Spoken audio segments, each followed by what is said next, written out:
He left her in a dead quarry to disappear, but hidden beneath the stone was something powerful men would kill for. Betrayed by her husband, she rebuilt her life in a hidden quarry cabin. Then a Navy SEAL and dog changed everything.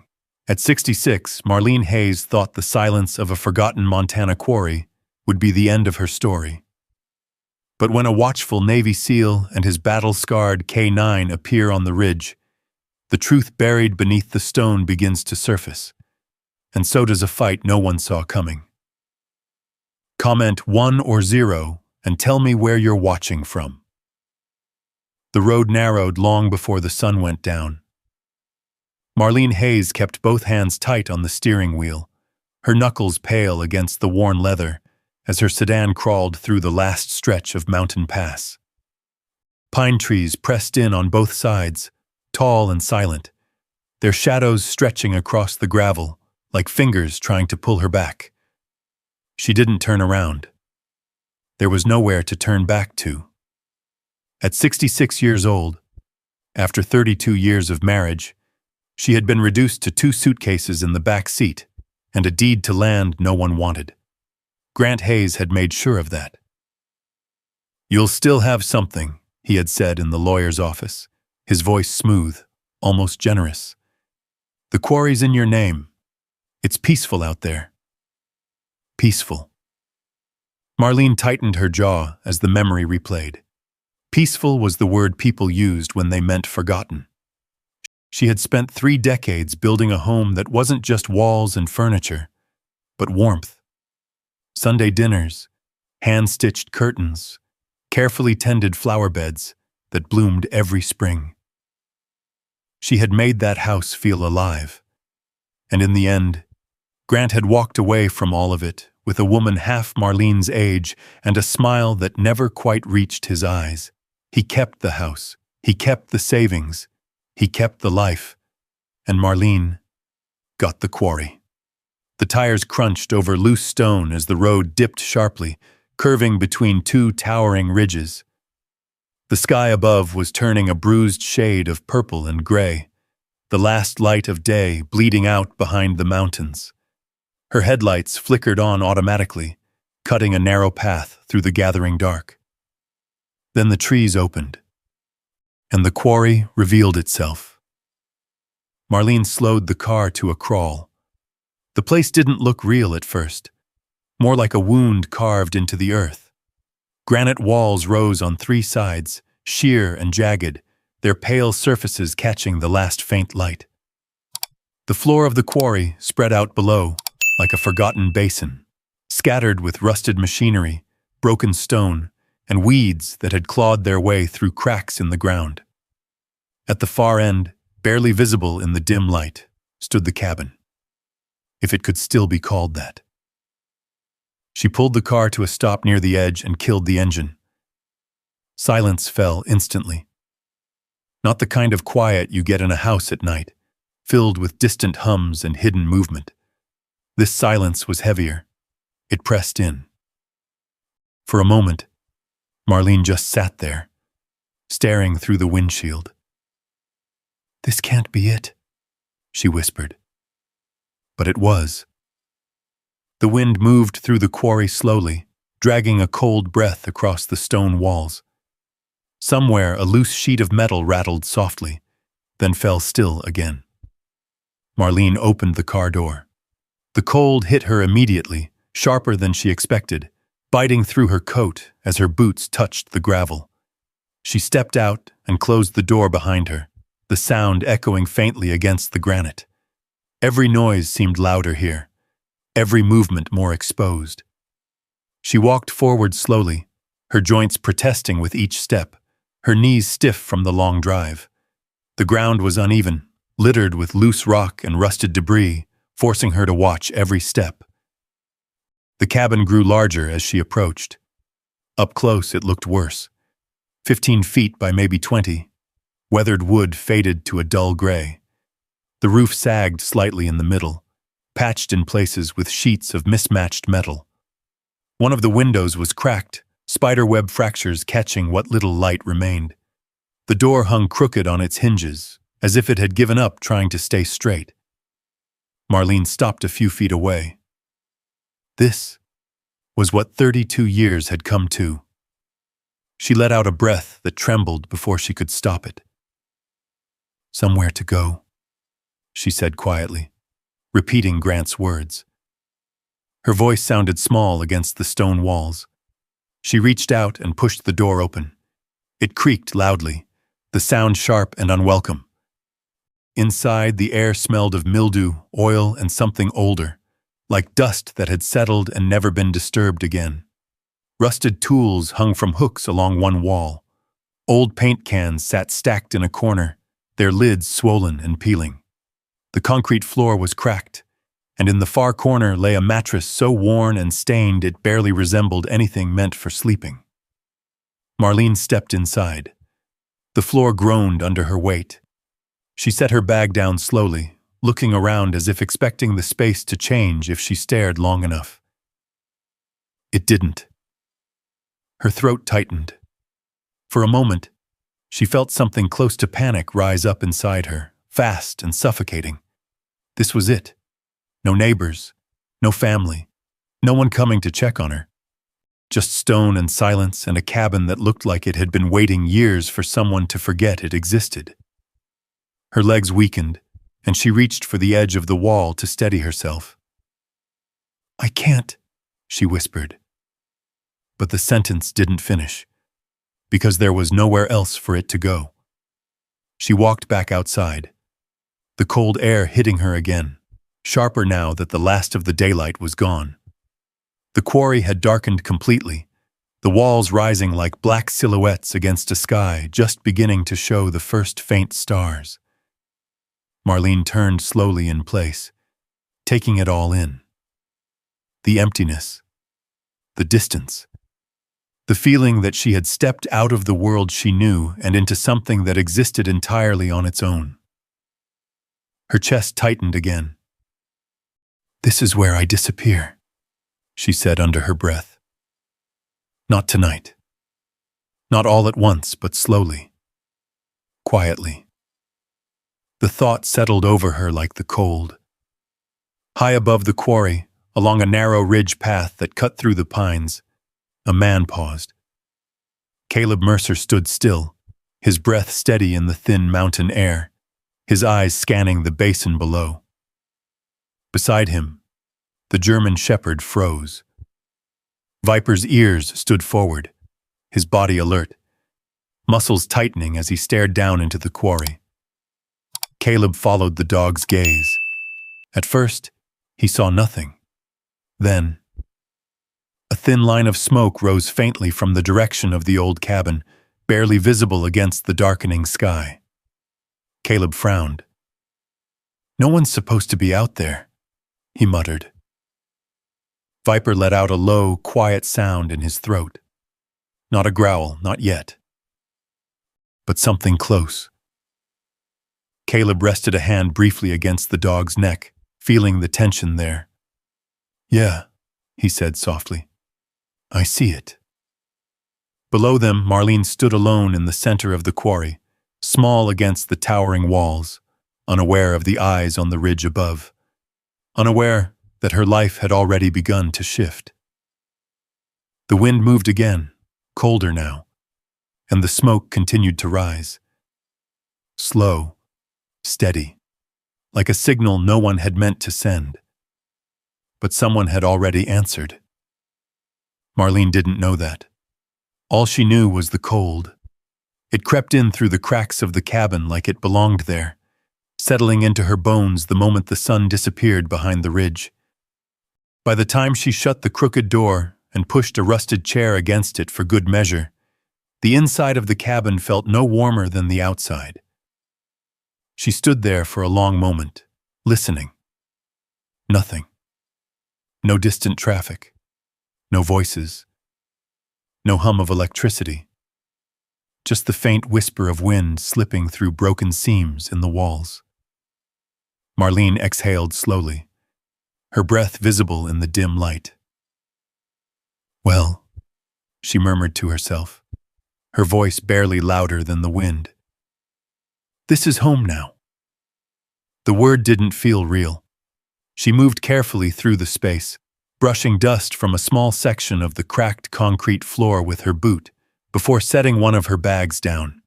Her joints protested with every movement, her hands stiff, her knees aching from the drive, but she kept going. There was no one else to do it. She found an old lantern hanging from a hook near the wall. After a moment of fumbling, she managed to get it working. A weak yellow glow filled the cabin, revealing more than she was ready to see. Stains. Rot. Old tools coated in years of neglect. The mattress in the corner looked worse under the light, flattened, discolored, dotted with dark patches she didn't want to identify. Marlene swallowed hard.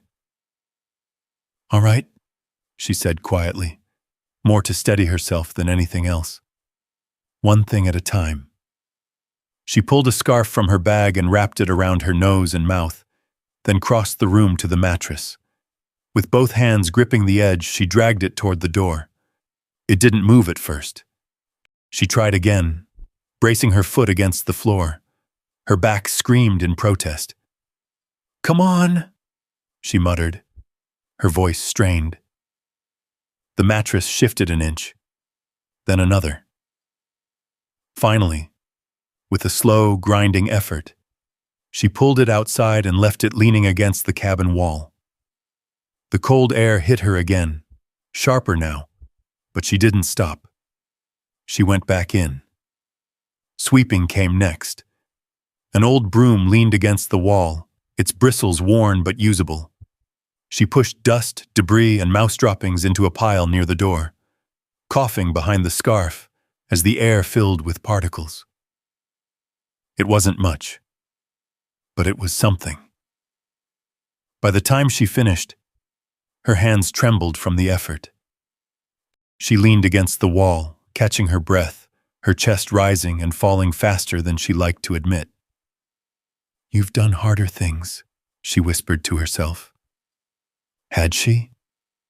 For a moment her mind drifted back, kitchens filled with laughter, the smell of coffee in the morning, Grant sitting at the table flipping through the newspaper like nothing in the world could ever touch him. That life felt like it belonged to someone else now.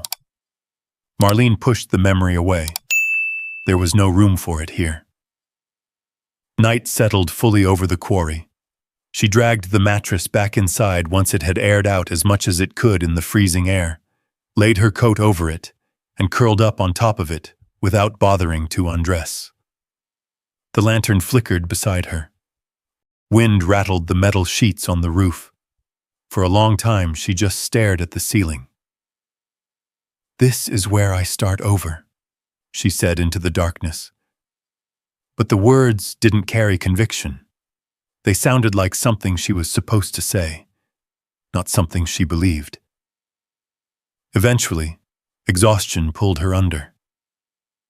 Morning came quietly. No alarm, no traffic, no voices. Just light. Marlene opened her eyes slowly, her body stiff and heavy. For a moment, she didn't recognize where she was. Then the smell hit her, and the truth settled back in. The quarry. The cabin. The silence. She pushed herself upright with a groan, every joint protesting. "All right," she muttered. "You're still here." Her breath fogged the air as she stood and stepped outside. The sight stopped her. Sunlight poured over the rim of the quarry, spilling down the stone walls in soft gold. What had looked gray and lifeless the night before now revealed layers of color. Pale cream, warm tan, even hints of soft pink where the light struck just right. Water glistened somewhere. Marlene turned her head. There. A thin stream trickled down from a crack high in the stone wall, catching the sunlight as it fell. It wasn't much, just a narrow ribbon of water. But it moved steadily, carving a path into the ground below. She walked toward it slowly, her boots crunching against the gravel. Up close, the sound was clearer, a soft, steady trickle that felt almost out of place in the stillness. She reached out and touched the stone. Cold, damp, alive. Marlene stood there longer than she expected, her fingers resting against the granite as she watched the water flow. "This place isn't dead," she whispered. The words surprised her. She hadn't meant to say them, but once they were out, they settled into her chest in a way that felt different. Not hope, not yet, but something close to it. She looked down at her hands, lined, worn, stiff with arthritis. "These hands," she murmured. "They built a whole life once." Grant hadn't seen that. Or maybe he had, and just stopped caring. Marlene straightened slowly, ignoring the pull in her back. The quarry stretched out around her again, still broken, still abandoned, still overwhelming. But now, she saw something else. Possibility. Not big, not grand. Just small pieces of it, scattered like the stones at her feet. She turned back toward the cabin. It still looked like it might fall apart in a strong wind. She still had almost no money, no help, no plan. But she took a step forward anyway, then another. "If I'm going to stay," she said quietly, "I'm not staying like this." The decision wasn't dramatic. It wasn't loud. It didn't come with certainty or confidence. It came with stubbornness, and that was enough. She spent the rest of the morning working, clearing more debris, sorting through tools, finding anything that could be reused. Every movement hurt. Every task took longer than it should have.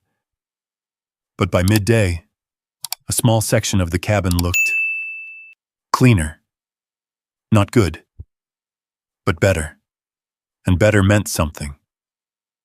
She stepped outside again, wiping her hands on her jeans, and glanced up toward the quarry rim. Empty. Just trees and sky. No sign of anything watching. No sign of the life that had noticed her the night before.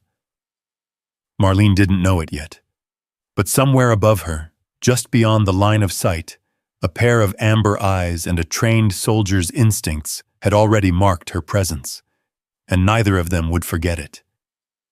Down below, in the quiet heart of the quarry, Marlene bent to pick up a piece of flat stone. One step, one task, one small change at a time. The beginning didn't feel like victory. It felt like survival. But survival was still a beginning.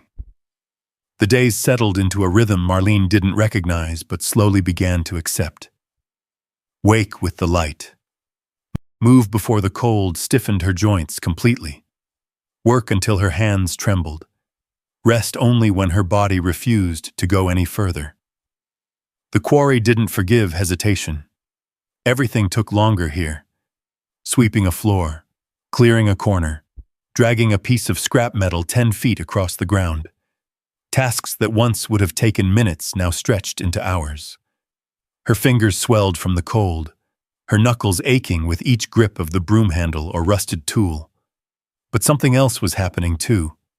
Each small improvement stayed. The pile of debris by the door disappeared. The tools she sorted began to look like resources instead of junk. The cabin, though still rough and cold, started to feel claimed. Not comfortable, but hers. On the fourth morning, she woke before the sun. The air was sharper than before, carrying the quiet warning of snow coming soon. She wrapped her coat tighter around herself and stepped outside, her breath fogging in the pale blue light. The quarry was still, not empty. Still. There was a difference. She walked toward the spring without thinking, her boots finding the path she'd begun to clear. The thin stream continued to trickle down the stone wall, unchanged, steady, reliable. Marlene crouched beside it, cupping her hands to catch the water. Cold, clear, She splashed it across her face, the shock of it pulling her fully awake. "All right," she murmured. "Still here?" The words came easier now, less like a question, more like a fact. She stood, wiping her hands on her jeans, and turned, and froze. At the very top edge of the quarry, where the stone met the trees, something moved. No, not moved. Stood. A shape. Still.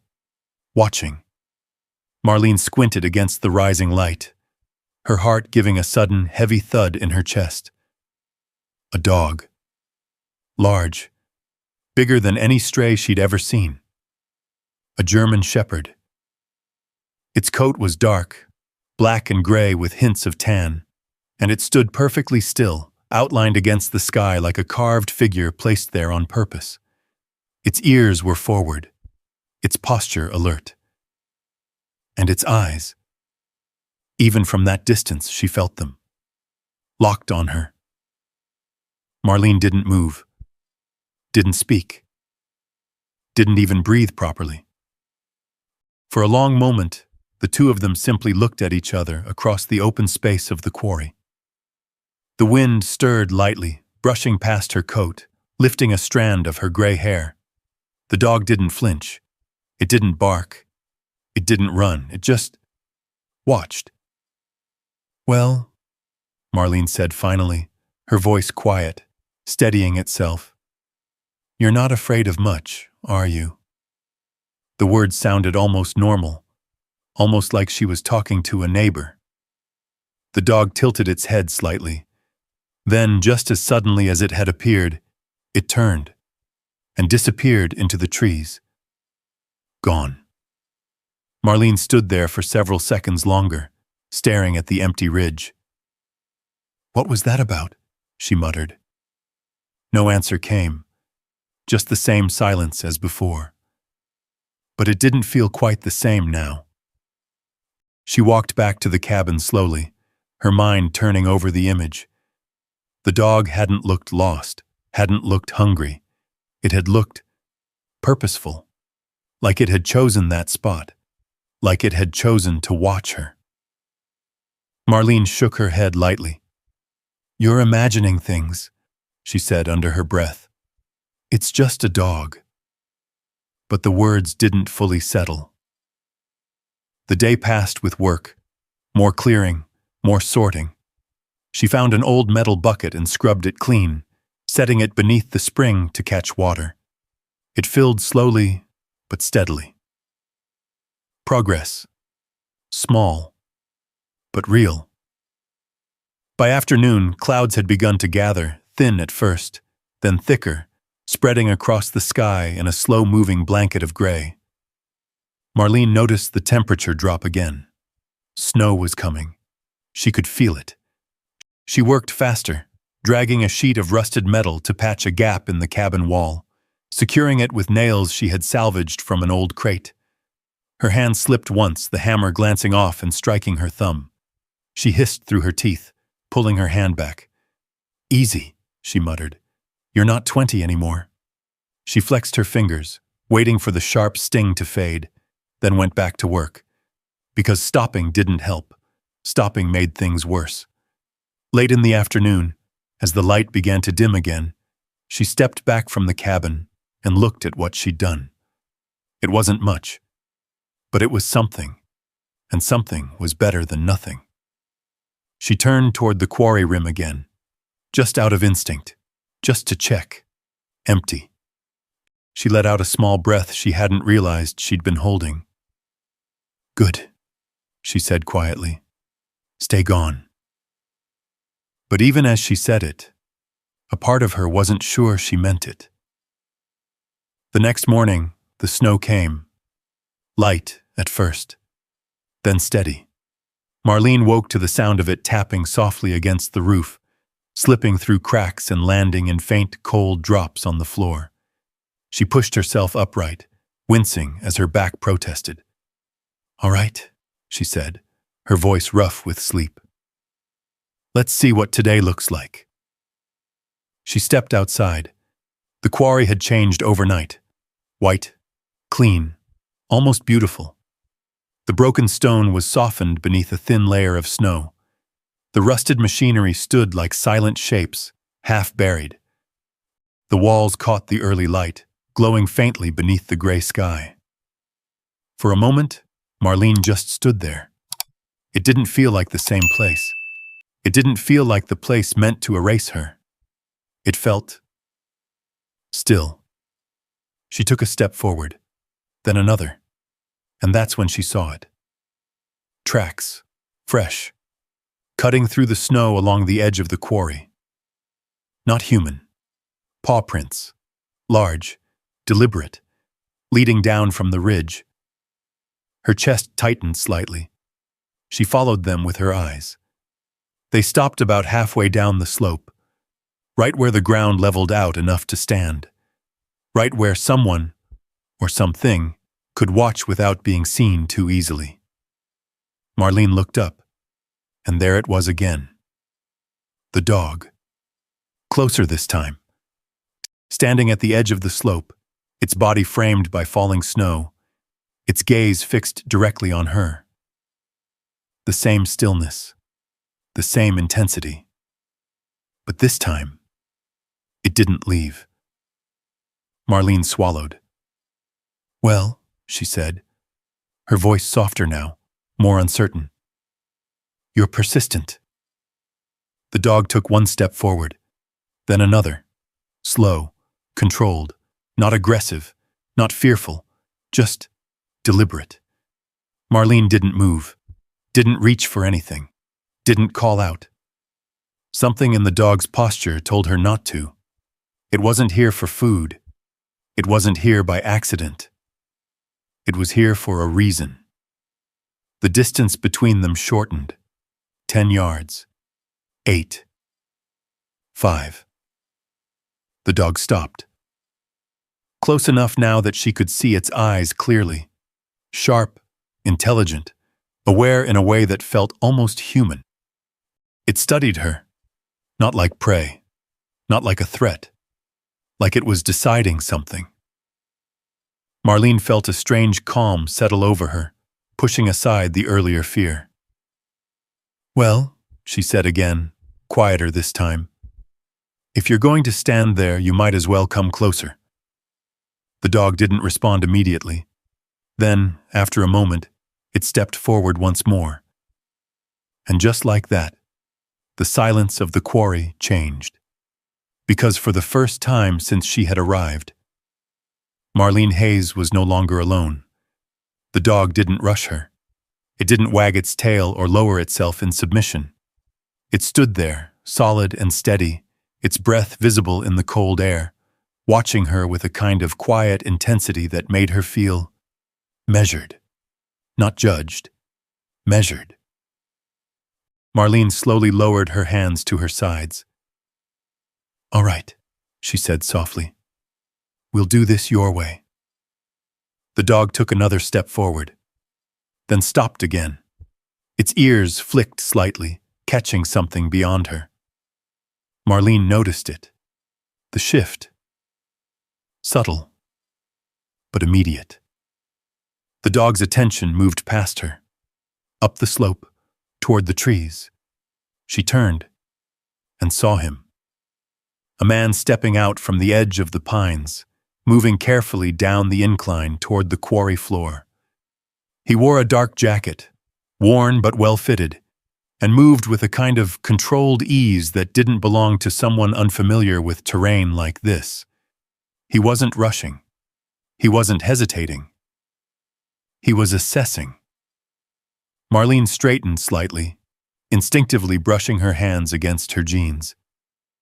"You bring your dog to stare at strangers?" she called out, her voice steady but guarded. The man didn't answer right away. He reached the bottom of the slope and stopped a few yards behind the dog. Up close, he looked younger than she expected, late 40s maybe, but his face carried something older. Lines not from age, but from weight. His eyes moved quickly, scanning the cabin, the quarry walls, the tools she had laid out, the water bucket beneath the spring. Nothing about his gaze was careless.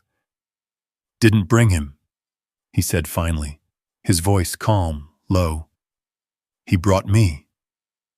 The dog didn't react, didn't turn, as if that answer had already been decided. Marlene raised an eyebrow slightly. That so? The man nodded once. Name's Caleb Mercer. He didn't offer a hand, didn't step closer, just stood where he was, giving her space. The dog finally shifted, moving the last few steps forward until he stood beside Marlene, not touching her, but close enough that she could feel the warmth coming off his body. She glanced down at him. You always pick your people like this? She murmured. The dog didn't respond, but he didn't leave either. Marlene Hayes, she said, looking back at Caleb. His eyes held hers for a moment. Then he gave a small nod. Didn't think anyone lived out here, he said. Didn't think I would either, she replied. A faint trace of something passed across his face. Understanding. Not sympathy. Something quieter than that. He took a slow step forward, then another, stopping at a respectful distance. You're not set up for winter, he said, matter of fact. Marlene let out a short breath. That obvious? He glanced toward the patched section of the cabin wall, then to the roof, then to the thin line of smoke from her chimney. Yeah. No judgment. Just truth. Marlene crossed her arms lightly, more for warmth than defense. Well, she said, I'm working on it. Caleb studied her for another second, then nodded again. Good. Silence settled between them. Not uncomfortable, just quiet. The dog shifted slightly, sitting down beside Marlene now, his posture relaxed but alert. She glanced at him. He yours? She asked. Caleb's gaze softened just a fraction. Yeah, he said. Viper. Marlene blinked once. That's a strong name. He earned it. Something in Caleb's tone made it clear there was more to that story. Marlene didn't press. You live around here? She asked instead. Caleb gestured vaguely toward the ridge. Up there. Old fire lookout. She followed his gesture with her eyes, though she couldn't see anything from where she stood. Must get lonely, she said. He looked back at her. A small pause. Sometimes. The word hung there. Marlene nodded slowly. Yeah, she said. I get that. Another silence. The kind that didn't need filling. Viper shifted again, his head turning toward the cabin, then back toward Caleb, then back to Marlene, as if keeping track of both of them at once. Mind if I take a look? Caleb asked after a moment, nodding toward the cabin. Marlene hesitated, just for a second. Then she stepped aside. Go ahead. He moved past her, his steps quiet, deliberate. He paused at the doorway, glancing up at the frame, then at the hinges, then inside. Marlene watched him. The way he moved, the way his eyes never stopped scanning. Even here. Even now. He stepped inside briefly, a few seconds, then came back out. Roof's gonna leak when the snow gets heavy, he said. That patch won't hold. I figured, Marlene replied. Stovepipe's loose too. You'll lose heat. She nodded. I figured that too. Caleb looked at her for a moment, then glanced at Viper. The dog was still seated beside her. Still calm, still... There. Caleb exhaled quietly. I've got some spare sheet metal, he said. And sealant. Marlene blinked. You offering? Yeah. No hesitation. No conditions. Just a simple statement. She studied him carefully. Why? Caleb didn't answer right away. His eyes shifted briefly toward the ridge, then back to her. "Because you're out here," he said, "and Winter doesn't care why." Marlene felt something shift in her chest. Not relief. Not yet. But something close. She nodded once. "All right," she said. "I won't say no to that." Caleb gave a small nod in return. "I'll come back this afternoon." He turned to leave. Viper didn't move. Caleb stopped, looked back. "Viper." The dog remained seated. Caleb's brow furrowed slightly. "Come on." Still nothing. Marlene looked down at the dog. "Well," she said softly, "looks like he's made up his mind." Caleb exhaled through his nose, a hint of something almost like a smile. "Yeah," he said. "He does that." Marlene reached out slowly, giving the dog time to pull away if he wanted to. He didn't. Her fingers brushed against his fur, thick, warm, solid. "All right then," she murmured. "Guess you're staying." Viper leaned ever so slightly into her hand, just enough to answer. Caleb watched the exchange, something unreadable passing through his expression. Then he nodded once more. "I'll be back," he said, and turned, heading up the slope toward the trees. Marlene stood there, one hand resting on the dog's back, watching him go. The quarry felt different now, not safer, not yet, but less empty. She looked down at Viper. "Well," she said quietly, "looks like we're both figuring things out." The dog didn't answer, but he didn't leave, and for the first time since she had arrived, the silence didn't feel quite so heavy anymore. It didn't mean the quarry had softened. It hadn't. The wind still cut through the stone walls with the same cold edge. The nights still dropped into freezing without warning. The cabin still groaned under pressure like it might give up at any moment. But something had shifted. Marlene noticed it in the smallest ways, in the sound of Viper's paws moving across the ground behind her as she worked, in the way the mornings didn't feel quite as long, in the fact that she spoke out loud now and expected something to hear her, not answer. Just hear. Caleb returned that afternoon like he said he would. No announcement. No unnecessary noise. Marlene saw him first when he appeared at the edge of the slope, carrying a bundle of materials over his shoulder. Viper lifted his head immediately, ears forward, then stood and moved a few steps toward him before stopping halfway, like he was checking on both of them at once. "Brought what I could carry," Caleb said as he reached the bottom. He dropped the bundle near the cabin wall, sheet metal, sealant, a small toolkit that looked well used but carefully maintained. Marlene nodded. "Appreciate it." He didn't respond with words, just got to work. That's how it started. Not with conversation, with movement. Caleb climbed onto the low edge of the roof, testing each step before shifting his weight. Marlene stayed below, handing up tools, holding materials steady when needed, following his instructions without question. "Angle that piece more," he said once, tapping the edge of the metal. She adjusted. "Like that?" "Yeah." Simple. Direct. Efficient. Viper stayed close, pacing occasionally along the perimeter of the cabin. His nose low, his eyes scanning, not restless, but alert in a way that felt intentional. Watching. Always watching. The sun dropped lower as they worked, the air growing colder with every passing minute. By the time Caleb climbed down from the roof, the patch was tighter, more secure.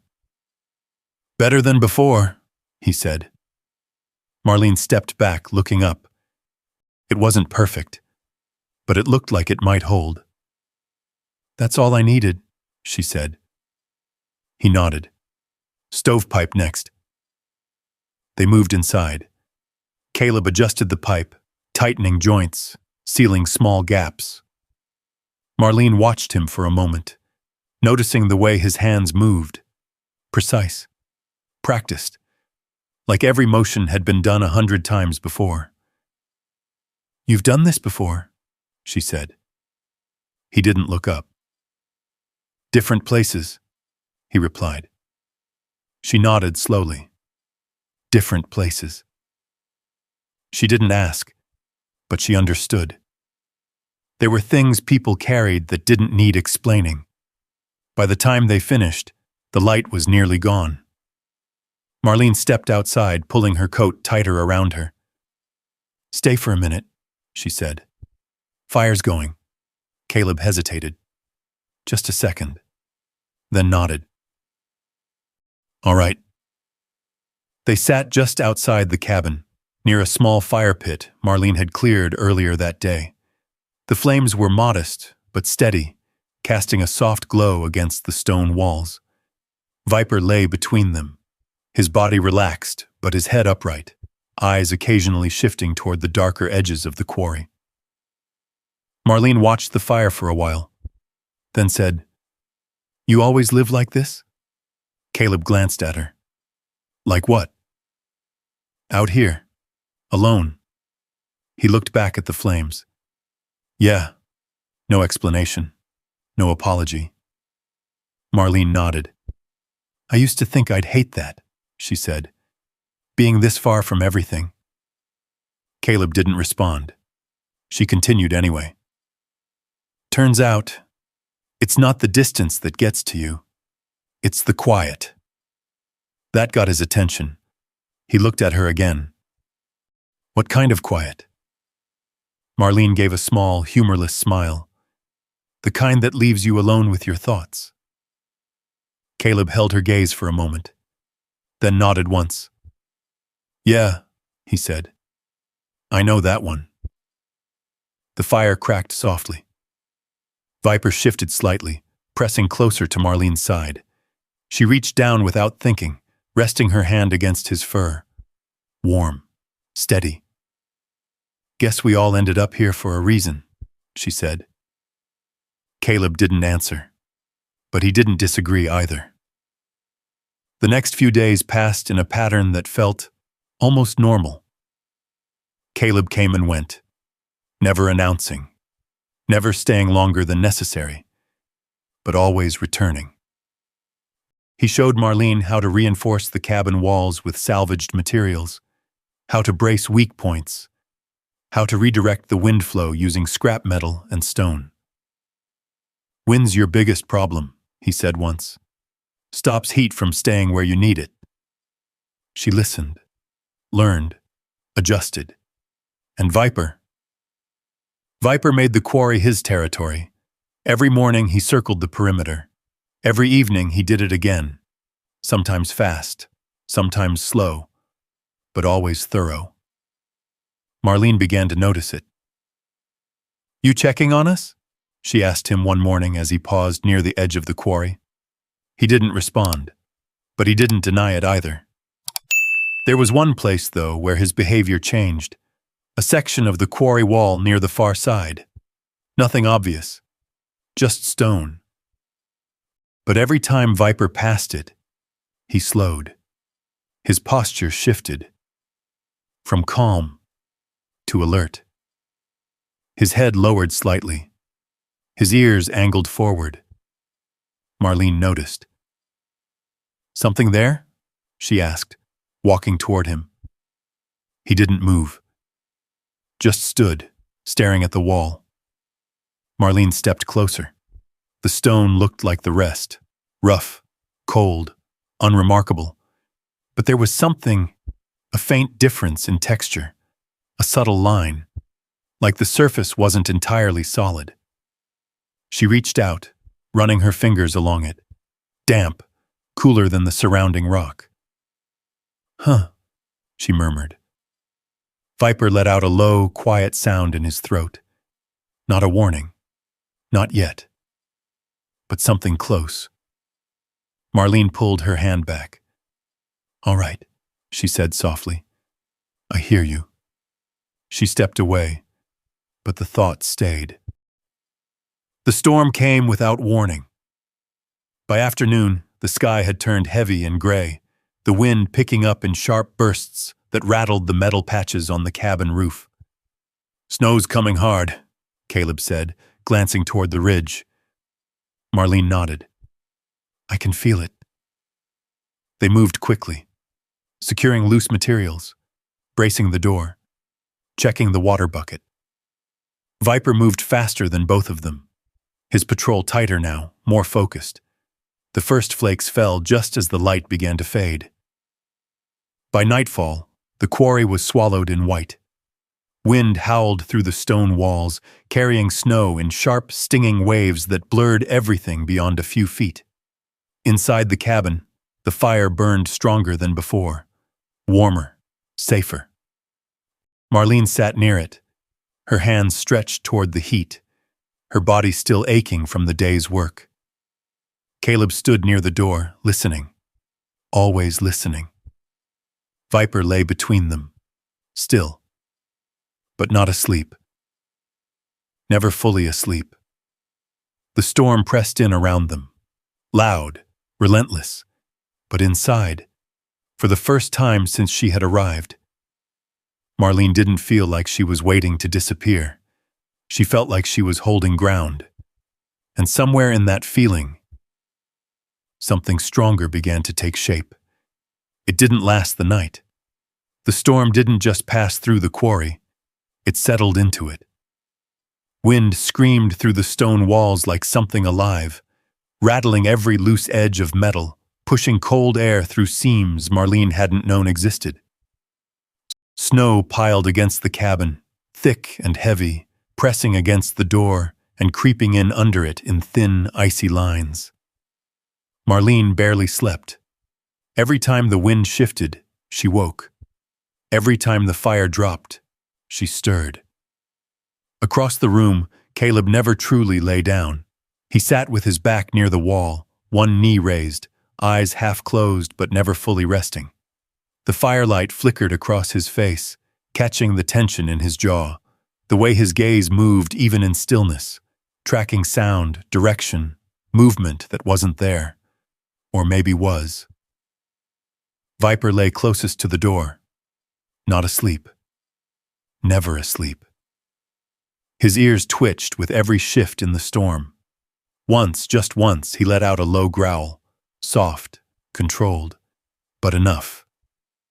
Caleb's eyes opened immediately. "What is it?" Marlene whispered. Caleb didn't answer right away. He listened. The wind howled. Snow hit the roof in thick bursts. Nothing else. After a moment, he exhaled slowly.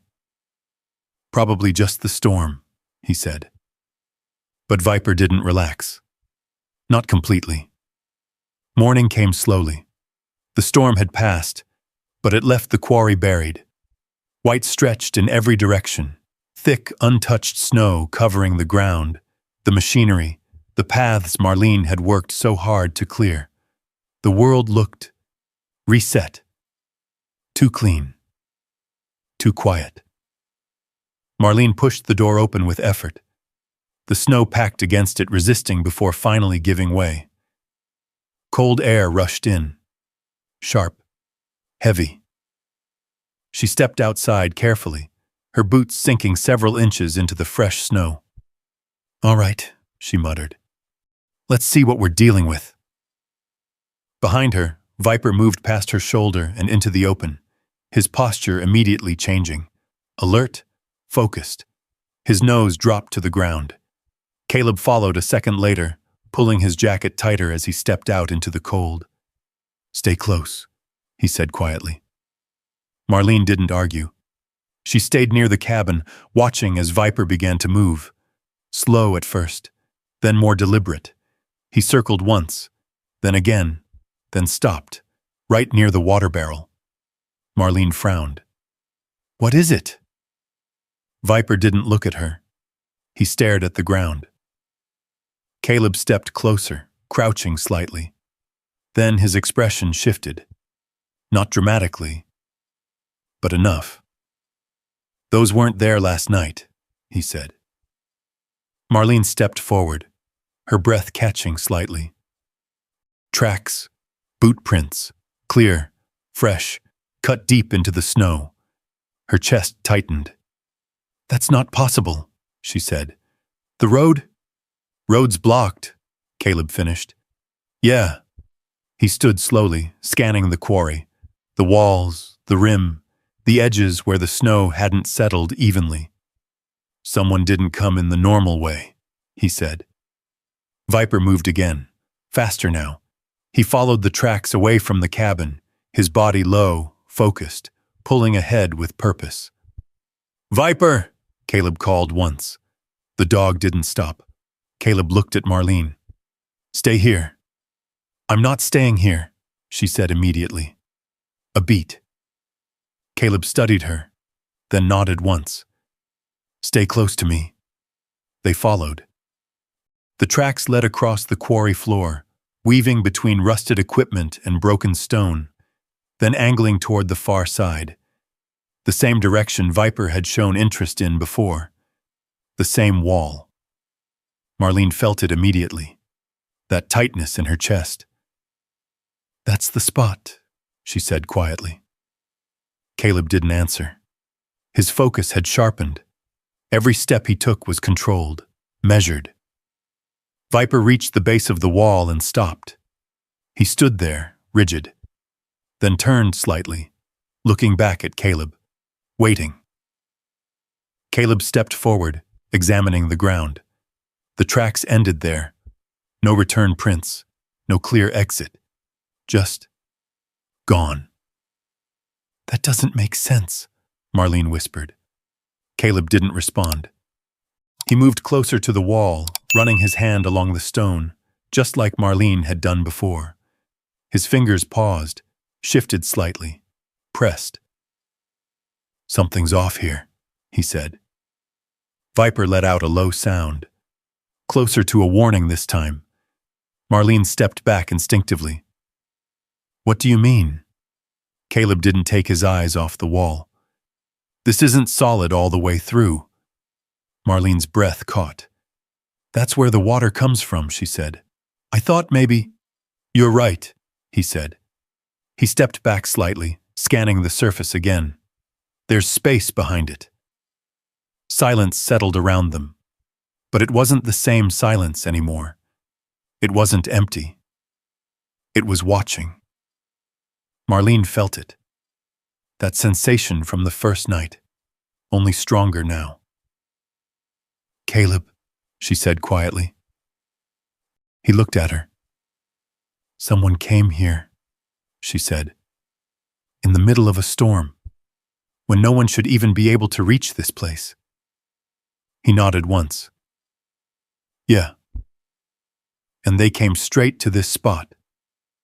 Another nod. Viper's growl deepened. Low, steady. Not panic, not fear. Recognition. Caleb straightened slowly. His eyes moved across the quarry again. Every angle, every shadow, every line of approach. "They weren't wandering," he said. Marlene swallowed. "No." They knew where they were going. The words settled heavy between them. Marlene wrapped her arms around herself, not from the cold this time, from something else, something colder. "You think they're coming back?" she asked. Caleb didn't answer right away. He looked down at the tracks again, then at the wall, then at Viper. The dog hadn't moved, still watching, still listening. Caleb's voice, when it came, was quiet. "Yeah," he said. A pause, then, "I think they never really left." The wind picked up again, sweeping across the quarry, lifting loose snow into thin, drifting patterns. Marlene turned slowly, looking out over the place she had begun to call hers. It didn't feel the same anymore. Not safer, not quiet, not empty. Watched. That was the word. Watched. And somewhere beneath the surface of stone and snow, something hidden had just begun to move. The rest of the day passed under a weight Marlene could feel in her chest. Not panic, not yet, but awareness. Every sound carried differently now. Every shift in the wind made her glance toward the quarry rim. Every shadow seemed to hold its shape a second too long. Caleb didn't leave. Not that day. He moved with quiet purpose, checking the perimeter, reinforcing weak points Marlene hadn't noticed, repositioning tools closer to the cabin. "Why are you moving those?" she asked at one point, watching him drag a metal bar closer to the door. "So you don't have to go looking for them if something happens," he said. Something. He didn't say what. He didn't need to. Viper stayed closer than usual. No wide patrols, no slow loops around the quarry. He moved in tighter circles now, always keeping both Marlene and Caleb within reach, his attention snapping toward any sound that didn't belong. By late afternoon, the sky had darkened again. Clouds rolled in heavy and low, dragging the light down with them. Another storm.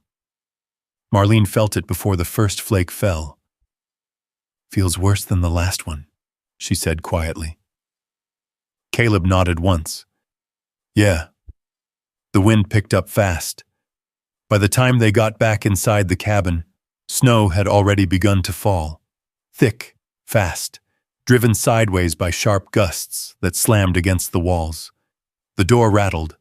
The patched roof groaned. Inside, the fire burned brighter than before. Stronger. Marlene sat close to it. Her hands extended toward the heat, but her eyes kept drifting toward the door. Listening. Waiting.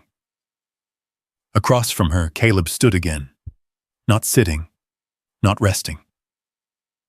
Standing near the door, head slightly tilted, listening in a way that made it clear he wasn't hearing the storm the same way she was. Viper lay near the entrance, but his body was different now. Not relaxed. Not settled. Coiled. Ready. The storm grew louder. Wind howled through the quarry, snow striking the walls in sharp bursts that echoed like distant impacts. Marlene swallowed. "You think they'd come back in this?" she asked. Caleb didn't look at her. "They came once," he said. "That's enough." The answer settled heavily in the room. Time passed slowly. The fire cracked. The wind screamed. Snow piled higher against the door. Then, Viper's head snapped up, his ears locked forward. A low growl rolled through his chest. Not loud, not wild, controlled, but unmistakable. Marlene froze. "What is it?" she whispered. Caleb moved instantly. No hesitation, no second thought. He stepped closer to the door, his hand resting lightly against it, feeling, not just listening. Another second passed. Then, a sound. Faint. Almost lost beneath the storm. But there. A crunch. Not wind. Not snow. Weight. Movement. Outside. Marlene's heart slammed against her ribs. "That's not," she started. "I know," Caleb said quietly. Viper rose to his feet. Slow. Deliberate. His body angled toward the door, muscles tight. His growl deepening just enough to fill the space. Another crunch. Closer this time. Then, a flicker of light. Marlene saw it through the crack near the window.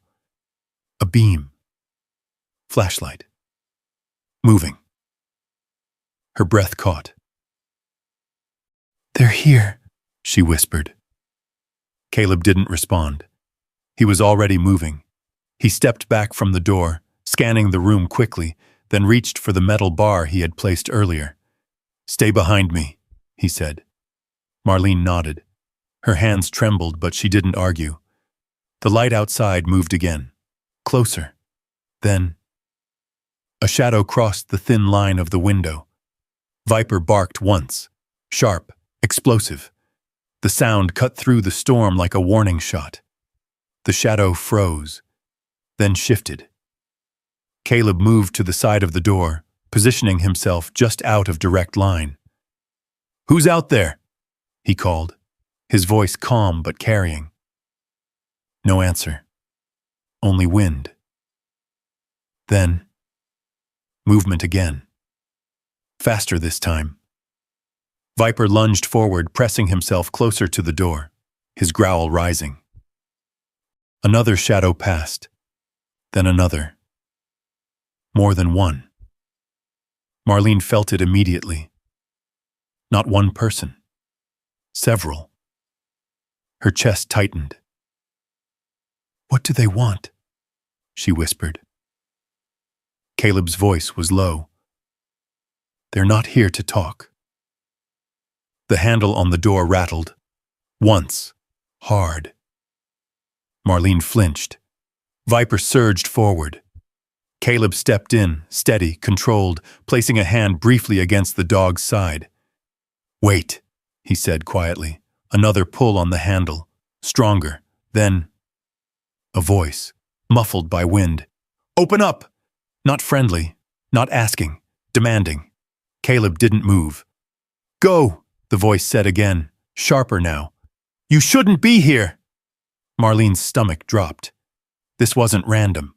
They knew she was here. They knew she shouldn't be. Caleb's jaw tightened slightly.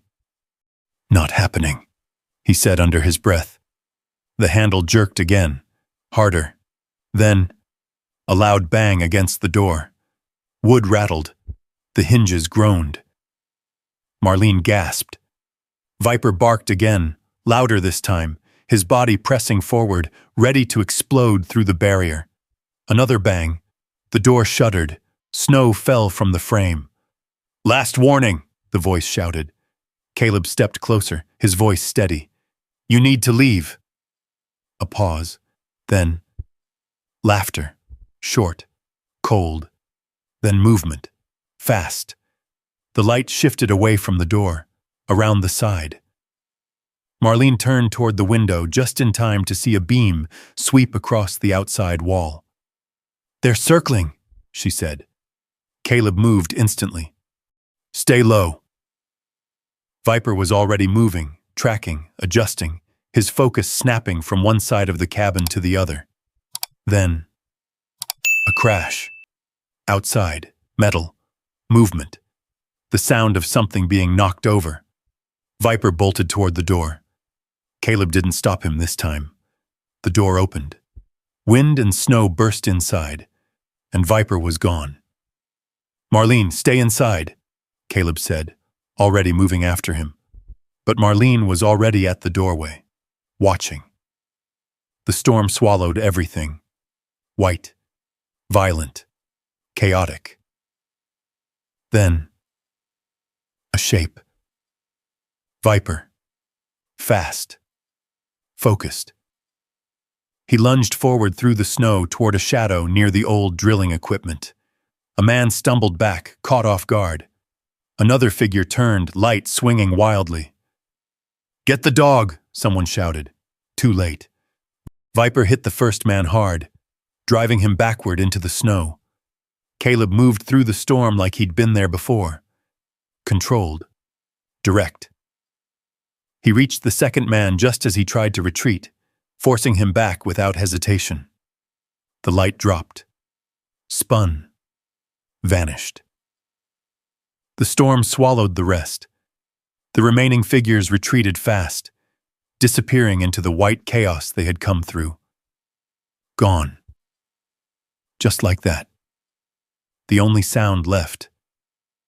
The wind. The storm. And Viper's breathing. Heavy, steady, alive. Caleb stood still for a moment, scanning the darkness, then turned. "Marlene! I'm here!" she called. He moved back toward her, Viper at his side. The dog's fur was dusted with snow, his eyes sharp, alert, but unharmed. Marlene let out a breath she hadn't realized she'd been holding. "They're gone?" she asked. Caleb nodded once. For now. He bent slightly, picking something up from the snow near the equipment. A glove, dark, heavy. He turned it over. There on the back, a logo, faint, but clear. Marlene stepped closer. "What is that?" Caleb's eyes narrowed slightly. "Local survey company," he said. A pause, then. "This wasn't random." The words settled like ice. The storm continued to rage around them, but the truth had already landed. Someone knew about the quarry. Someone wanted it. And they were willing to come through a storm to make sure she didn't keep it. The storm didn't stop right away. It eased, slowly, reluctantly. By morning, the wind had died down, leaving the quarry buried under a heavy, uneven blanket of snow. The world felt muffled, like sound itself had been dampened by what had happened the night before. Marlene stepped outside carefully, her boots sinking deep with each step. Everything looked the same, and nothing felt the same. She turned slowly, scanning the quarry. No movement, no figures, no lights. But the memory of the flashlight beams, the voices, the impact against the door, it all lingered like a shadow that hadn't lifted with the storm. Behind her, Caleb stepped out, pulling on his gloves. Viper moved ahead of both of them immediately, focused, intent. He didn't circle this time. He went straight toward the far wall, the same place. Marlene felt it again, that pull in her chest. "That's where they went," she said quietly. Caleb didn't answer. He followed. Viper reached the base of the stone watchful and stopped, his posture shifting instantly into that same rigid alertness. Not fear. Recognition. His nose pressed low, tracing the edge of the ground where the snow had been disturbed. Then he looked up. At the wall. Marlene stepped closer, her breath catching slightly. "It doesn't make sense," she said. "There's nowhere for them to go." Caleb moved beside her, his eyes narrowing as he studied the surface. Up close, the stone wasn't as uniform as it looked from a distance. There was a seam, subtle, irregular. But there. "You said this is where the water comes from," Caleb said. Marlene nodded. "Yeah. There's a crack higher up. It runs down." Caleb crouched slightly, brushing snow away from the base of the wall. "Not just a crack," he said. "There's space behind this." Viper let out a low, steady sound. Marlene felt a chill that had nothing to do with the cold. "What are you saying?" Caleb didn't answer right away. Instead, he pressed his hand against the stone, testing it. Then shifted. Pushed. Nothing. He stepped back, scanning again. Then his gaze dropped to a section near the base, where the snow had been disturbed more heavily. "Here," he said. Marlene crouched beside him. The stone looked slightly different there. Not by much, but enough. A faint edge, a line that didn't match the natural pattern. Caleb reached down, brushing away more snow, revealing a narrow gap along the side. "This isn't natural," he said. He wedged his fingers into the seam and pulled. At first, nothing happened. Then, a shift. Subtle, but real. The stone moved. Marlene sucked in a breath.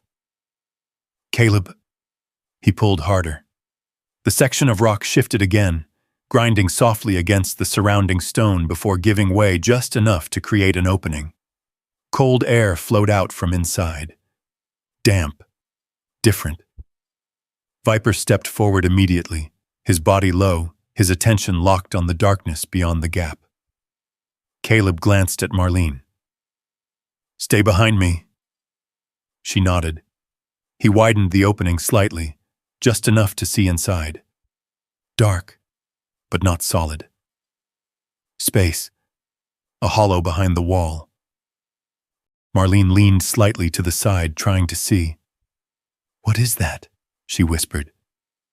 Caleb reached into his jacket and pulled out a small flashlight. He flicked it on. The beam cut into the darkness, revealing stone. But not like the quarry walls. Smooth, curved, carved. "This was worked," he said quietly.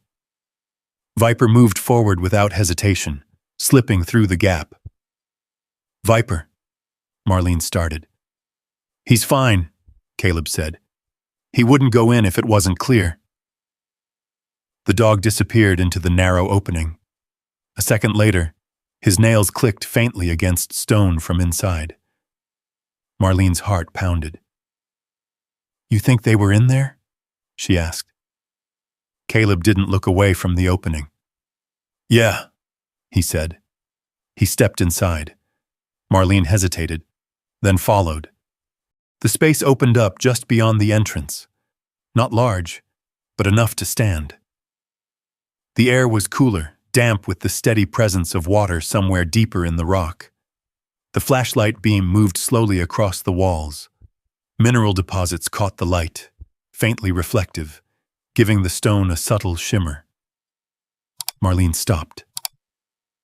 "This place," she whispered. It didn't feel abandoned. It felt hidden. Viper stood a few feet ahead, his head lowered toward something on the ground. Caleb stepped closer. "What is it?" The dog shifted slightly. Caleb crouched, then reached down. Metal. A box. Old. Rust-covered, but intact. Marlene stepped closer, her breath shallow. "What is that doing here?" Caleb turned it slightly. "A lockbox," he said. "Been here a long time." The latch resisted at first, then gave, with a sharp, hollow click. Caleb opened it slowly. Inside, paper, wrapped in oilcloth, protected. Marlene stared. "No way." Caleb carefully pulled the bundle out, unwrapping it with deliberate movements. The papers inside were old, yellowed, but preserved. He held the flashlight steady as he flipped through them. Maps, survey lines, notes, technical markings. Marlene leaned closer. "What is it?" Caleb's expression changed. Not shock. Not exactly. Recognition. "This quarry," he said slowly, "isn't just rock." Marlene felt her stomach drop. "What do you mean?" He held up one of the documents. Water flow diagrams. Marked, measured, detailed. "Underground spring system," he said. "Mapped, tracked." Another page.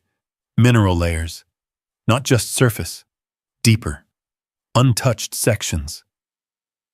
"This wasn't fully worked," he added. Marlene shook her head slightly. "That doesn't make sense. Everyone said..." "Everyone was wrong," Caleb said quietly. Silence filled the chamber. Heavy. Thick. Marlene looked at the papers again, then back toward the opening, toward the quarry.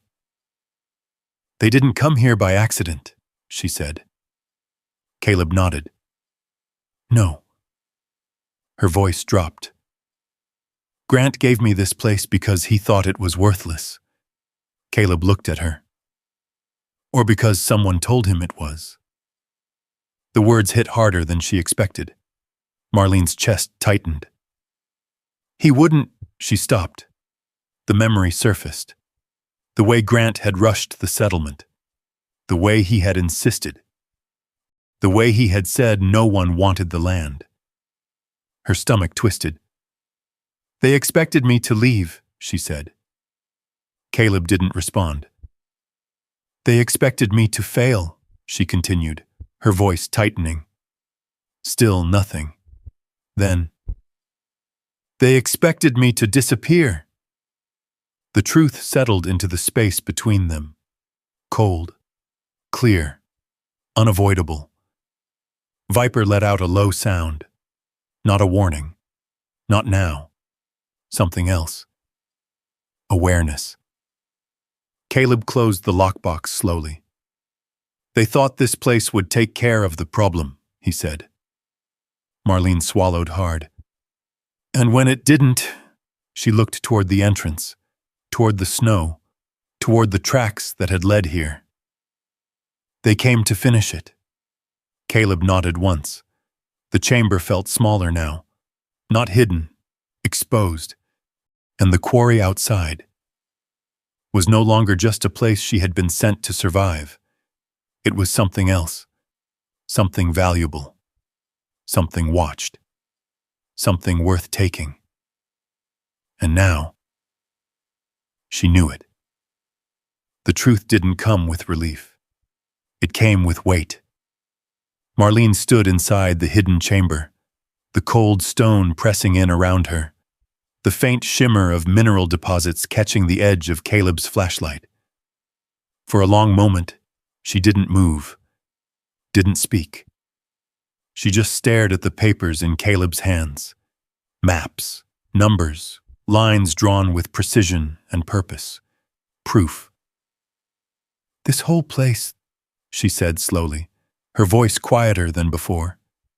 It was never worthless. Caleb shook his head once. No. Marlene let out a breath that didn't steady her. Then why? She stopped. Because she already knew the answer was waiting. She just wasn't ready to hear it out loud. Caleb wrapped the documents carefully and placed them back into the lockbox, his movements deliberate. Someone wanted it, he said, and they didn't want attention. Marlene looked at him. And I was… What? Just in the way? He met her eyes. You were the easiest way to make it look like no one cared about it. The words landed harder than anything from the night before. Harder than the storm. Harder than the men at the door. Marlene's chest tightened. He gave it to me, she said. Just like that. Signed it over like it didn't matter. Caleb didn't interrupt. He said it was fair, she continued, her voice tightening slightly. Said at least I'd have something. Her hands curled into fists at her sides. Something no one wanted. The silence in the chamber deepened. Then Caleb spoke again. Maybe he believed that. Marlene looked up sharply. You don't believe that? No, Caleb said. A beat. He moved too fast, Caleb continued. Pushed the settlement, closed it quick. Marlene's mind started pulling pieces together. The lawyer, the rushed paperwork, the way Grant had avoided her eyes when it was finalized, the way he had insisted she sign. Her stomach turned. You think someone told him, she said slowly, that this place wasn't worth anything? Caleb nodded, or made sure he believed it. Marlene laughed once, short, sharp, bitter. So he sells me out without even knowing it, she said. Caleb didn't answer, because that wasn't the part that mattered. Marlene saw it too. Her voice dropped. Or he did know. That hung in the air longer, colder, heavier. Caleb didn't confirm it, didn't deny it. He didn't need to. Marlene looked away, her eyes settling on the narrow opening that led back out into the quarry. 32 years, she said quietly, and I didn't even see it coming. Viper shifted beside her, pressing slightly against her leg. Solid. Grounding. She reached down, her fingers resting against his fur. Guess I wasn't looking in the right places, she added. Caleb stood, lifting the lockbox. We should get out of here, he said. This isn't a place to stay exposed. Marlene nodded. They stepped back out into the open. The cold air hit differently now. Sharper. Clearer. The quarry stretched out in front of them, white and silent under the snow. But it wasn't empty. Not anymore. It was claimed. Watched. Targeted. Marlene wrapped her arms around herself. What do we do? She asked. Caleb looked out toward the ridge, then back at her. We get ahead of it. How? He didn't answer immediately. Instead, he reached into his pocket and pulled out the glove from the night before. He turned it over again. The logo still visible. Start by figuring out who this belongs to, he said. By midday, Caleb was gone. Viper stayed. Marlene watched as Caleb disappeared up the ridge trail, his figure blending into the trees until he was completely out of sight. The quarry felt different without him, but not empty.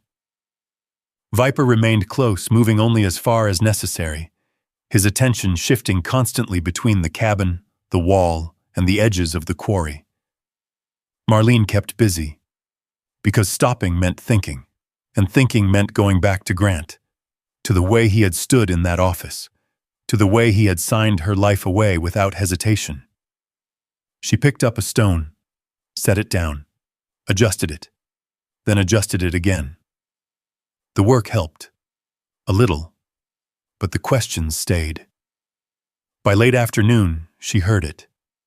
An engine, distant, but growing louder. Marlene froze. Her head snapped toward the narrow access road. Viper reacted instantly. Alert. Focused. Low growl. The engine came closer, then stopped. Silence. Marlene took a slow step forward, then another. At the edge of the quarry, a truck sat just beyond the ridge line. Not moving. Just there. Her heart started to pound. Viper moved ahead of her, placing himself slightly in front. Protective. Watching. The truck door opened. A man stepped out. Uniform. County badge. Marlene's stomach dropped. He didn't come down. Didn't approach. He just stood there, looking down into the quarry. Looking at her. Then, he got back into the truck and drove away. Marlene didn't move for several seconds. What was that? She whispered. Viper didn't respond, but his body stayed tense long after the truck disappeared. Caleb returned just before sunset, faster than usual, more direct. He didn't waste time. We have a problem, he said. Marlene nodded once.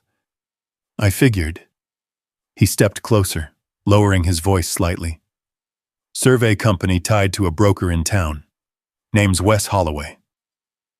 Marlene listened. County assessor involved too, Caleb continued. Lyle Benton. Her chest tightened again. What does that mean? Caleb looked at her. It means this isn't just about land. A pause. It's coordinated. Marlene felt the weight of that word settle. Coordinated. Planned. Deliberate. Grant? She asked. Caleb didn't hesitate this time. He's connected, he said. Marlene closed her eyes for a second. Just one. Then opened them again. How? Met with Holloway before the settlement, Caleb said.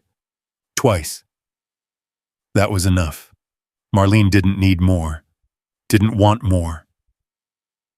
The final piece slid into place. Not confusion, not mistake. Choice. He knew, she said. Caleb didn't answer, but he didn't have to. Marlene nodded slowly. Her shoulders straightened. Something inside her shifted again. Not breaking. Not this time. Hardening. All right, she said quietly. Caleb watched her. You sure? She looked out across the quarry, at the cabin, at the stone, at the place she had started to build with her own hands. They sent me here to disappear, she said. Her voice was steady now, calm, controlled. But I'm still here. A beat. Then, they don't get to decide what happens next. Viper stepped closer, pressing against her side. Caleb gave a small nod. Good, he said. Because whatever this was, it wasn't over. It was just beginning. The next morning came with a brittle kind of quiet. Not peaceful, not safe. Just waiting. Marlene stood outside the cabin, her breath curling into the cold air as she watched the quarry wake under a pale winter sky. The snow had hardened overnight, crusting over the surface in a thin layer that cracked faintly under her boots. Everything looked still, but she no longer trusted stillness. Behind her, Caleb checked the truck he had brought down earlier. An older model, nothing flashy, but solid, reliable. Fuel's good, he said. Road might be rough, but we can make it to town. Marlene nodded. She hadn't slept much. Not because of fear, because of clarity. The kind that comes when something inside you finally stops breaking and starts locking into place. You think we should go? She asked. Caleb glanced at her. Yeah, he said. We need records, paper trails, anything official. Marlene looked back toward the quarry wall, toward the hidden chamber. They're already moving, she said. Caleb nodded once. So should we. Viper stood between them, his posture alert, watching both directions, the road and the quarry. He didn't like leaving. Marlene could feel that. Hey, she said softly, resting her hand on his head. We're coming back. The dog didn't relax, but he stayed. That was enough. The drive out of the quarry was slow, careful. The road had iced over in sections, snow packed tight in others. Caleb handled it without hesitation, his hands steady on the wheel, his eyes constantly scanning the path ahead. Marlene sat beside him, her gaze drifting between the road and the trees. Feels different leaving now, she said quietly. Caleb didn't look at her. Yeah, she nodded. I didn't think I'd care. A pause. I do. Caleb glanced at her then. Brief, but enough. That's a good thing, he said.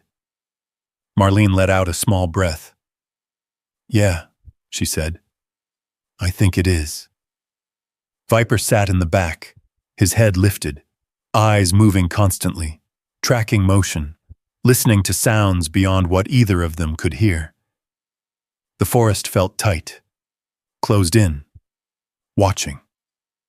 They reached the main road just before noon, clearer, but not empty. A few vehicles passed, a logging truck, an old pickup, nothing unusual, and yet, Caleb's posture didn't change, didn't relax. Something wrong? Marlene asked. He didn't answer right away, then, just stay aware, he said. That was enough. Marlene straightened slightly in her seat. Her eyes sharpened, watching, waiting. The town of Darby came into view through the trees, Small, quiet, unassuming. The kind of place where everyone knew everyone, or thought they did. Caleb pulled into a gravel lot near a small building marked County Records. "We won't be long," he said. Marlene nodded.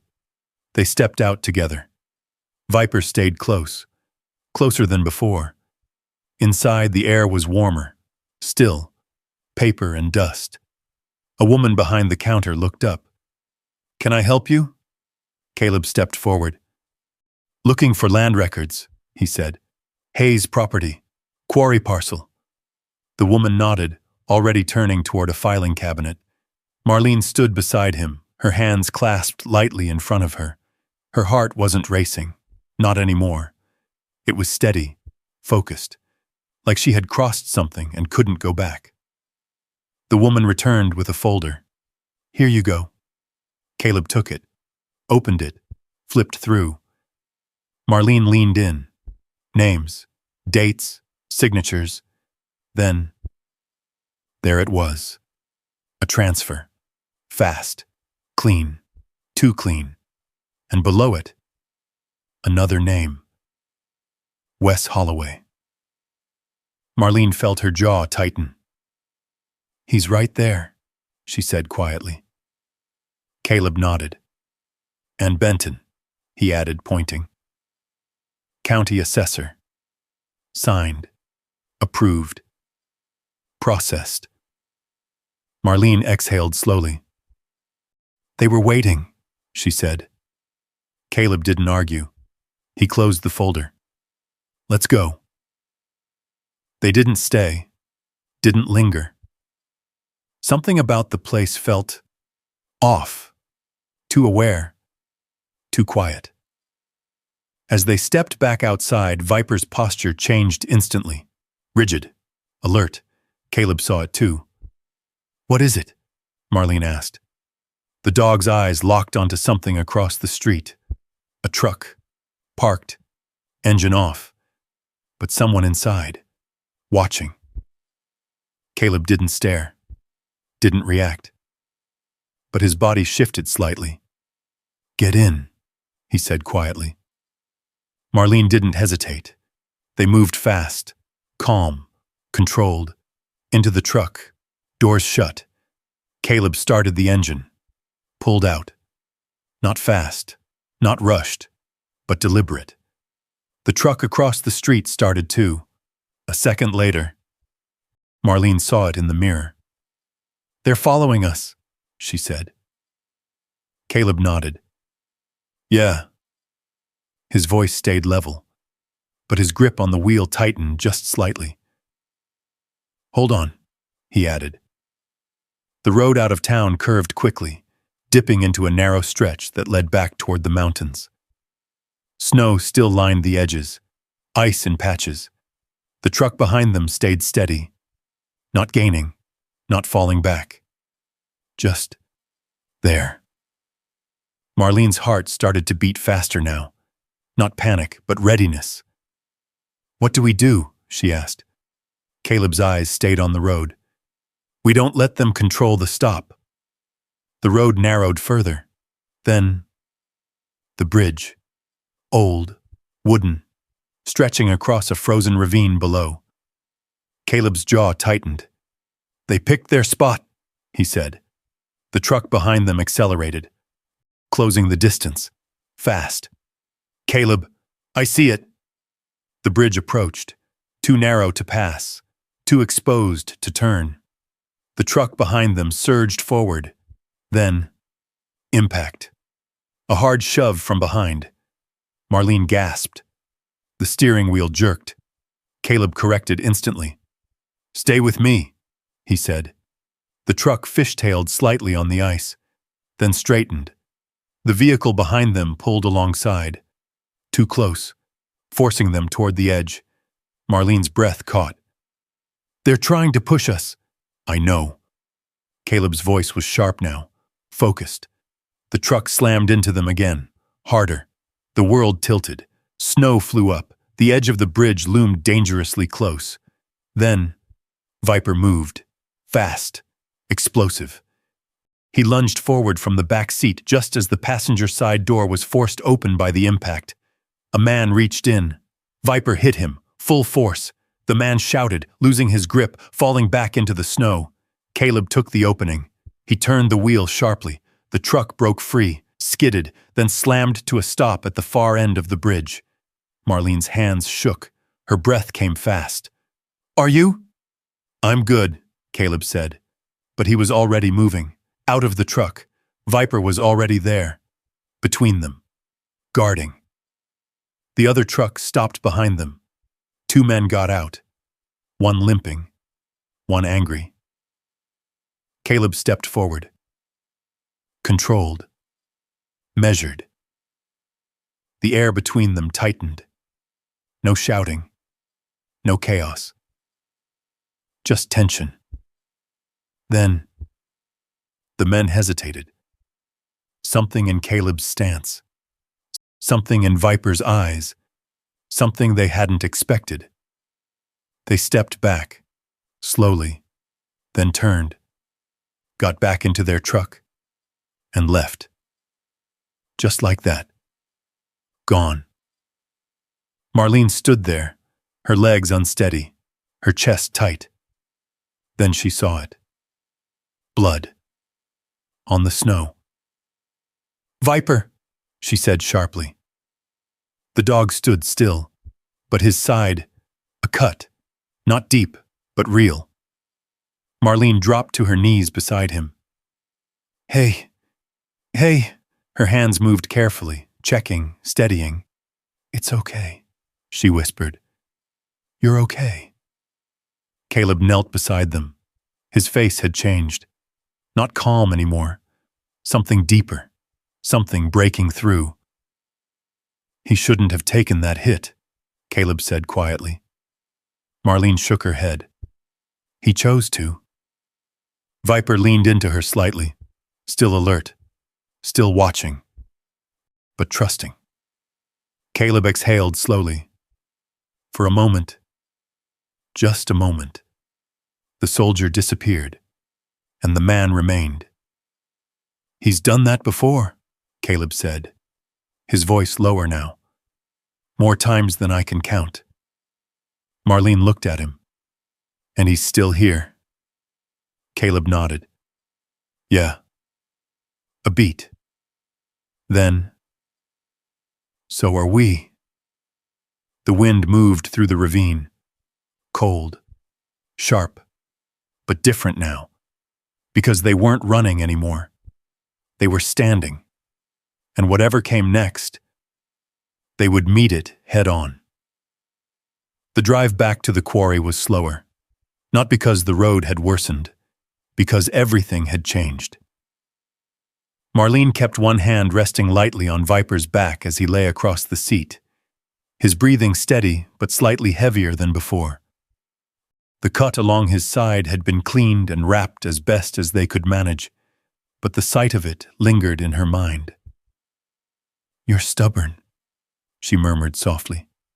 "You know that?" Viper didn't move, but his ear twitched slightly. Caleb drove in silence.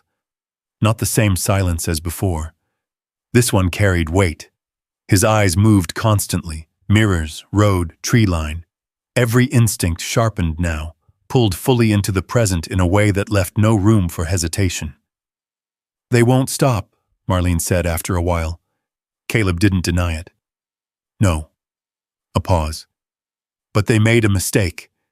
Marlene looked at him. "They showed themselves." She nodded slowly. "Yeah," she said. "They did." The quarry came into view again just as the sun began to dip. For a moment, Marlene felt something tighten in her chest. Not fear. Not exactly. Something closer to protectiveness. This place, this broken, forgotten place. It wasn't just where she had been sent anymore. It was where she had stayed, where she had worked, where she had started to become something else. And now, it was hers. They pulled in. The truck rolled to a stop. Marlene stepped out first. The cold air hit her, sharp and familiar. She looked around. The stone walls, the cabin, the path she had cleared, the water bucket still catching its slow, steady stream. Everything was still there, unchanged, and yet completely different. Caleb moved around the truck, opening the back carefully. "Easy," he said to Viper. The dog stepped down slowly, favoring his side just slightly, but steady on his feet. Marlene crouched beside him immediately. "Stay with me, all right?" she said softly. Viper looked at her. Not weak, not broken. Just aware. Caleb watched them for a moment, then turned toward the quarry. His posture shifted again.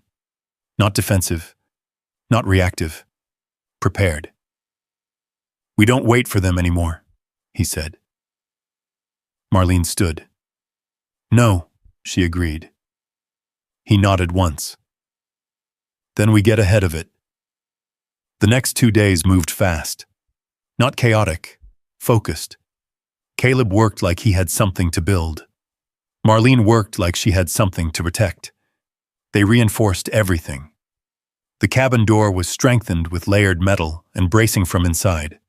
The windows were sealed tighter. The approach paths were cleared just enough to control movement. No hidden corners, no easy angles. Marlene reorganized every tool she had. Not scattered anymore. Placed, accessible, intentional. Viper stayed close through it all. His injury slowed him slightly, but it didn't change him. If anything, it sharpened him. He didn't leave the immediate area now. No wide patrols, no distance, just presence, constant, steady, watching. At night, he lay near the door, always facing outward, always listening. On the third morning, a truck came, not hidden, not creeping through the storm, out in the open. Marlene saw it first, at the ridge, parked where the road met the quarry edge. She didn't flinch, didn't step back. She stood where she was, waiting. Caleb stepped up beside her. Viper moved slightly ahead, positioned. The truck door opened. Grant Hayes stepped out. Marlene felt it. Not shock, not pain. Recognition. He looked older. Not dramatically, but enough. His hair thinner, his face tighter, like something had been pressing on him too. Behind him, 2 other men stepped out. Wes Holloway, Lyle Benton. Marlene didn't know their faces, but she knew who they were. Caleb had made sure of that. They started down the slope, slow, confident, like they expected this to go their way. Grant reached the bottom first. He stopped a few yards away. "Marlene," he said. Her name sounded strange in his voice, like it didn't belong there anymore. "Grant." Nothing else. No anger, no warmth. Just acknowledgement. He glanced around the quarry, at the cabin, at the stone paths, at the water flowing steadily into the bucket. His expression shifted. Confusion. Then something else. "You've done something with the place, he said. Marlene didn't respond. Behind him, Holloway spoke. "You've made improvements," he said, his tone measured. "But this property is under review." Caleb stepped forward slightly. "Based on what?" he asked. Benton cleared his throat. "Safety concerns," he said. "Structural risk. Environmental impact." Marlene cut him off. "No!" The words stopped them. Simple. Final. Grant looked at her. "Marlene, listen." "No," she said again. Stronger. He hesitated. She stepped forward. 1 step, then another. Closing the distance just enough. You gave me this place, she said. Grant's jaw tightened. I was trying to. You were trying to get rid of me. The truth sat between them, clear, unavoidable. Grant looked away for a moment, then back. I made a mistake, he said. Marlene nodded once. Yes, she said. You did. A pause.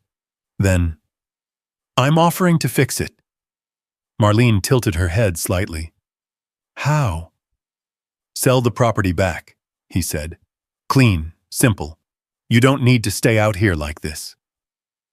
Marlene let out a quiet breath, and for the first time, she smiled. Not bitter, not angry. Just certain. You still don't see it, she said. Grant frowned. See what? Marlene gestured around them. The quarry, the work, the life she had built from nothing. This place wasn't empty, she said. You just never looked at it long enough to understand what it could be. Grant's expression hardened slightly. Marlene, I'm not finished. Her voice didn't rise, but it carried. For 32 years, she said, I built a life around you, made things work, made things better, and you looked at all of that and decided I wasn't worth keeping. Silence. No one moved. Marlene took another breath. This place? She continued. You thought it was worthless, same way you thought I was. Grant's face tightened. That's not... But you were wrong, she said. Simple, calm, unshakable. She looked him in the eyes. I built something here, she said. For myself, not for you, not for anyone else. A beat. And I'm not leaving it. The words landed, heavy, final. Holloway stepped forward slightly. This doesn't have to be difficult, he said. Caleb shifted. Just enough. Not aggressive, but clear. It already is, he said. Viper took one step forward. Not barking, not lunging. Just there. The space between them changed. Grant looked from Marlene to Caleb to the dog. Something in his expression shifted. Realization. This wasn't the same woman he had left, and this wasn't a situation he controlled anymore. He exhaled slowly, then nodded once. All right, he said. He turned, walked back toward the truck. Holloway and Benton hesitated, then followed. No threats, no arguments, just retreat. The engine started. The truck pulled away. Gone. Marlene stood there watching until it disappeared. Then she turned back toward the quarry, the cabin, the stone, the life she had built. Caleb stepped beside her. You good? He asked. Marlene nodded. Yes, she said. And for the first time, she meant it. Because this place didn't belong to the past anymore. It belonged to her. And it wasn't going anywhere. Spring didn't arrive all at once. It crept in. Quietly. The snow melted in slow layers, retreating from the quarry floor, revealing the stone beneath. Dark, damp, alive again. The stream along the wall grew stronger, clearer, feeding into a shallow basin Marlene had shaped with her own hands. Water moved where it hadn't before. Light stayed longer. And the silence changed. Marlene stood near the edge of the quarry one morning, watching the sunlight stretch across the stone in long, golden lines. The place no longer looked abandoned. It looked lived in. Built. Claimed. The cabin stood firm now, its patched walls reinforced, its roof holding steady, The path she had laid out from stone curved naturally through the space, leading from the door to the water, to the work area, to the far wall where everything had started. Nothing about it was perfect, but everything about it mattered. Behind her, footsteps approached. Not cautious, not uncertain. Familiar. "You're up early," Caleb said. Marlene didn't turn right away. "I like seeing it before the day starts," she said. "Feels honest." Caleb stepped beside her, looked out over the quarry. He didn't say anything at first. He didn't need to. Viper moved past them both, slower now than before, but steady.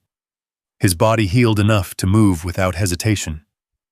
A faint scar remained along his side, a quiet reminder of what had happened on the bridge. He paused near the water, drank, then turned, scanning the quarry out of habit. Still working, still watching. Marlene smiled slightly. "He's not going to stop, is he?" Caleb shook his head. "No." "Good," she said softly. They stood in silence for a moment, but not the same silence as before. This one didn't press in. It opened. A truck approached later that morning, different from before. No tension, no hidden movement, just a steady drive down the ridge. Marlene saw it first. "Someone's coming," she said. Caleb glanced up, relaxed. "Yeah," he said. "That's all right." The truck stopped at the edge of the quarry. A woman stepped out, older, late 60s. She looked down into the space with wide, uncertain eyes.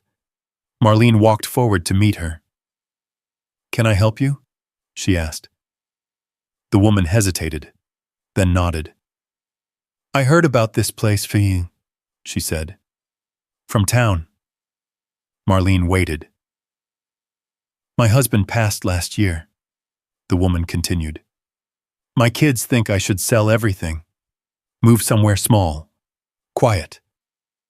She glanced around the quarry. "This is not what I expected." Marlene smiled gently. "It wasn't what I expected either." The woman looked at her. "Did you really build this?" Marlene nodded once.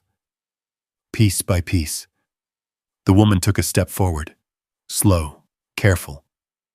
"Do you think—" she began, then stopped. Marlene waited. "Do you think someone like me could start over?" she finished. Marlene looked at her for a long moment, then nodded. "Yes," she said. "I do." The answer wasn't complicated. It didn't need to be. Because it was true. The visits didn't stop. They grew. 1 became 2. 2 became 5. Women came. Some older, some not. All carrying something heavy. All looking for something they couldn't name. Marlene didn't teach them with instructions. She showed them. How to lift stone. How to shape space. How to build something steady out of things people had thrown away. Caleb helped when needed. Not leading, not directing, just present. He worked alongside them when things required strength or precision. But more than that, he watched, listened, learned how to be part of something again. Viper moved through it all like he had always belonged there. He stayed close to Marlene when new people arrived, watched them, measured them. Then, when he decided they were safe, he relaxed. And that was enough. Summer came. The quarry changed again. Green pushed through the cracks in the stone. Small plants took hold along the edges. The water basin grew clearer, reflecting the sky above. Birds returned, then more, then many. What had once been silent now held life, real life. Marlene sat near the water one evening, her hands resting in her lap, her body tired in the way that came from work. not from waiting. She looked at her reflection in the surface. Gray hair. Lines in her face, strong, steady, present, not invisible, not forgotten. She looked up as Caleb approached, sitting down beside her without a word. Viper lay at their feet, between them, where he had always been. "You ever think about leaving?" Caleb asked quietly. Marlene shook her head. "No." He nodded. "Good." A small pause, then, "I didn't think I'd stay anywhere," he added. Marlene glanced at him. "But you did." He looked out over the quarry. "Yeah." A beat. "This place, it's different." Marlene smiled. "It's honest," she said. Caleb nodded once. "Yeah," he said. "It is." Fall returned. A full year. The quarry stood as something no one had expected. Not a ruin. Not a forgotten hole in the mountain. A place. A real place. Built. Earned. Alive.